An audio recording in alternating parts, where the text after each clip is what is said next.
Assalamualaikum warahmatullahi wabarakatuh. Selamat datang kembali dan selamat datang juga untuk para subscriber baru di channel Kuliah Akuntansi, belajar seputar akuntansi dari YouTube. Bersama saya, Sabirin MAK CPA.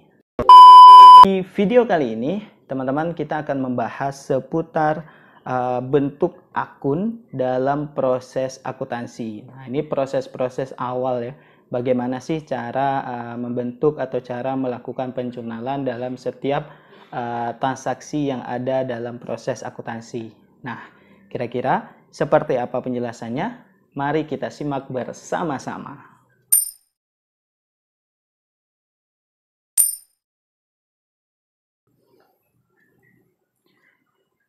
Teman-teman, dalam proses akuntansi kita mengenal dengan istilah bentuk akun. Nah, bentuk akun ini kalau kita pengen belajar di dalam akuntansi itu kita kenal dengan istilah bentuk T. Nah, akun T ini hanya digunakan untuk biar mudah kita mengenali hubungan antar akun sebab akibat. Karena dalam proses akuntansi itu kan kita kenal mudahnya itu ada debit dan kredit. Nah, antara debit dan kredit ini harus equal, artinya harus sama. Mudahnya kalau ada transaksi yang debit, nah pasti akan mempengaruhi yang kredit. Nah, misalnya ada kas. Kas itu kalau bertambah di posisi mana? Dan apa saja yang mempengaruhinya?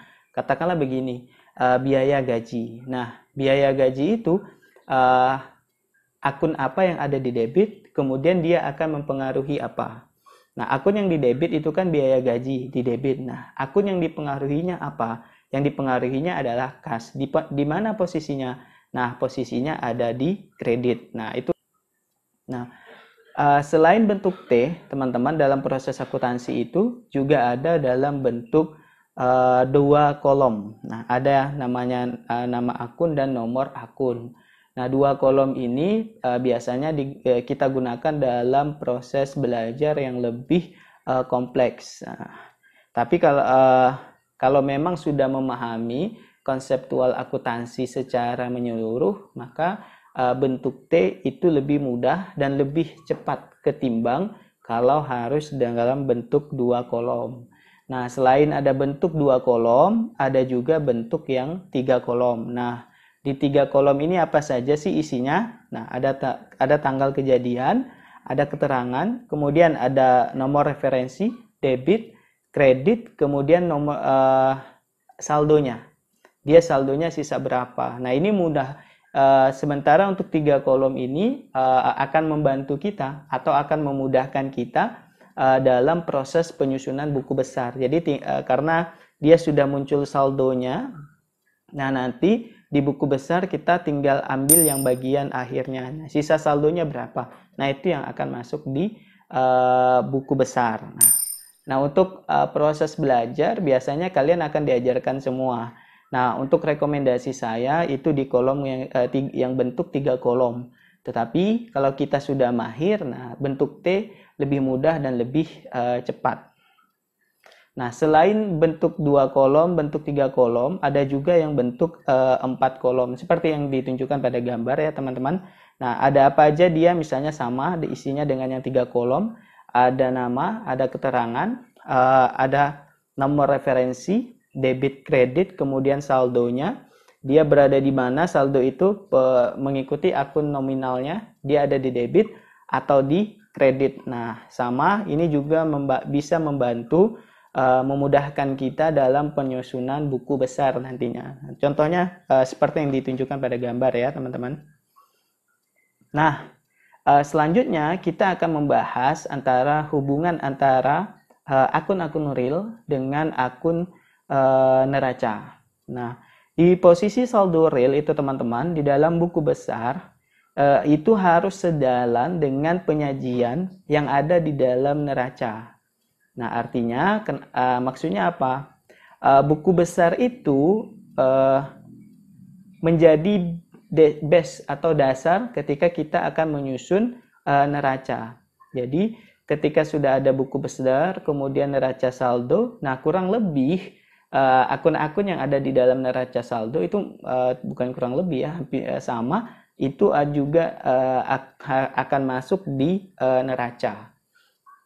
Kemudian akun-akun aset harta. Nah, akun-akun aset harta ini yang dicantumkan pada sisi kredit, sisi kiri pada neraca, dan kemudian akun-akun kewajiban dan modal ada pada sisi kanan. Jadi kalau kita gambarkan, ada aktiva di sebelah kiri, ada pasiva sebelah kanan. Nah, aktiva itu harta di sebelah kiri dan modal di sebelah kanan. Kewajiban dan modal itu di sebelah kanan. Nah, gambar kemudian dasar hubungan tersebut, maka ketika ada pertambahan aset dicatat di sisi debit dan pertambahan kewajiban dicatat di sisi kredit.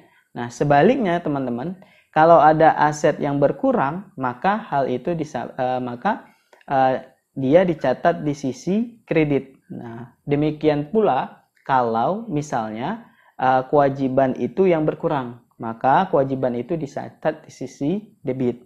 Nah, saya ulangi teman-teman, kalau harta bertambah, dia dicatat sebelah debit, tapi kalau dia berkurang di sisi kredit, begitu juga dengan kewajiban, kalau dia bertambah dicatat di sebelah kredit. Saya ulangi, kalau dia bertambah di sisi kredit, kalau dia berkurang di sisi debit. Contohnya gimana?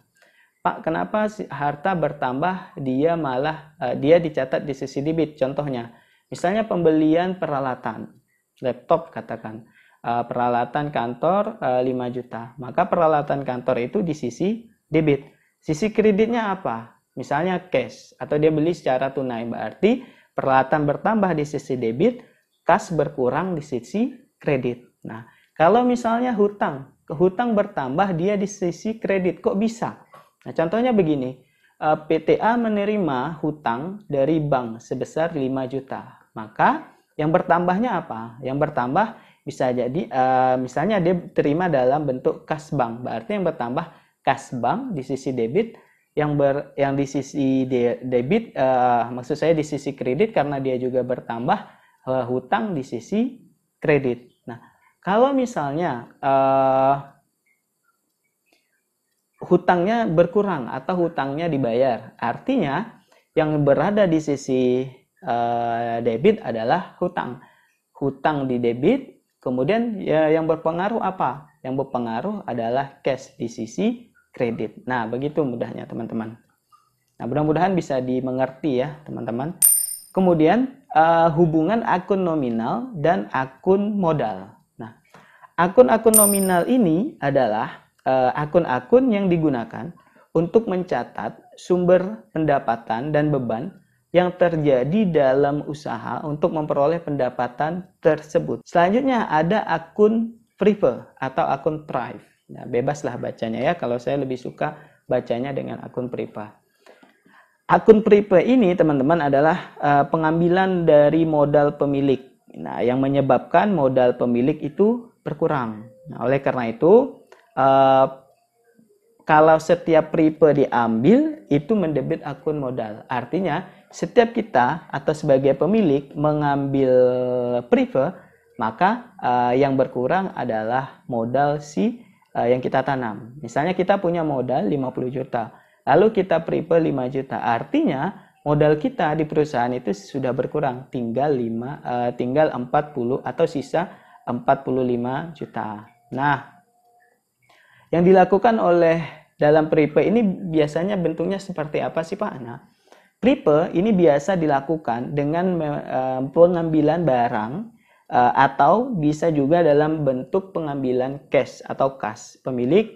Nah, sebagai pengambilan bagian dari keuntungan perusahaan. Nah, selanjutnya apa sih sifat-sifat dari akun real ini, teman-teman? Nah, sifat dari akun real ini kalau dia di debit, contohnya apa? Ini misalnya ini pertambahan akun dalam akun-akun aset, dia akan berada di sisi debit. Misalnya ada piutang, ada peralatan, ada tanah, kendaraan, ada bangunan. Nah, kalau dia bertambah, dia akan berada di posisi debit. Kemudian ada juga pengurangan dalam bentuk akun-akun kewajiban. Nah, kan kalau kewajiban berkurang, otomatis dia akan berada di debit karena posisi kreditnya adalah cash. Kemudian apalagi pengurangan dalam bentuk akun-akun modal. Misalnya kayak tadi prefer yang berkurang otomatis kalau dia di debit yaitu modal. Nah, kalau kita ngambil prefer. Kemudian untuk yang berada di posisi kredit. Nah, kapan sih ada dalam posisi kredit? Nah, yang berada dalam posisi kredit ini biasanya teman-teman kalau terjadi pengurangan dalam akun-akun aset, maka dia akan berada di posisi kredit. Contohnya apa? Dilakukan penjualan harta atau katakanlah penjualan aset berupa peralatan. Nah, otomatis aset akan berkurang. Yang di debit apa? Cash, karena kita memperoleh fresh money dari hasil penjualan aset itu. Apalagi yang berada di posisi kredit ketika ada pertambahan akun-akun kewajiban. Lah kok bisa Pak? Dia bertambah kok dia di sisi kredit. Kenapa? Karena yang berada di posisi debit adalah cash. Misalnya cash bank atau cash fresh money. Nah, seperti itu. Apalagi yang berada di posisi kredit kalau ada terjadi pertambahan modal akun dalam akun modal. Nah, mudah-mudahan bisa dimengerti ya teman-teman. Nah, sifat sementara itu, sifat-sifat dari akun nominal itu, kalau misalnya akun nominal itu beban dan pendapatan ya teman-teman. Saya ulangi, kalau dia akun real, harta, kewajiban, dan modal. Sementara akun nominal itu pendapatan dan beban. Nah, sementara akun-akun nominal itu, misalnya akun beban, dia bertambah di sisi debit, kalau dia berkurang ada di sisi kredit. Akun pendapatan gimana? Kalau akun pendapatan, dia bertambah di sisi kredit, kalau dia berkurang di sisi, kebalik. Kalau dia bertambah, dia berkurang, dia berada di sisi debit, tapi kalau dia bertambah, dia ada di sisi kredit. Nah, saya ulangi, untuk akun pendapatan, kapan dia berada di debit? Kalau dia berkurang. Kapan dia berada di posisi kredit? Kalau dia bertambah. Sementara untuk akun beban, kapan dia berada di debit? Kalau dia bertambah. Kapan dia berada di sisi kredit? Kalau dia berkurang. Nah, mudah-mudahan bisa dimengerti ya teman-teman. Nah, nanti ada saldo normal akun. Nah, sambil saya lihat akan saya tunjukkan fotonya teman-teman atau gambarnya biar lebih mudah ya teman-teman. Ini saldo normal akun. Saldo normal akun ini maksudnya akun ini normalnya berada di sisi mana? Dan ini kuncinya teman-teman, karena sisanya itu tinggal ngikutin aja ya. Saya contohkan begini, aktiva satu ya, aktiva kalau dia bertambah dia berada di debit. Jadi apapun jenis aktiva, kalau dia bertambah dia akan di debit. Kalau dia berkurang dia akan berada di kredit. Nah, itu aktiva. Saldo normalnya di mana? Di debit. Nah, artinya aktiva ini dia pasti akan berada di debit. Nah, yang kedua, kewajiban. Kewajiban itu kalau dia bertambah, dia ada di kredit. Kalau dia berkurang, dia ada di debit.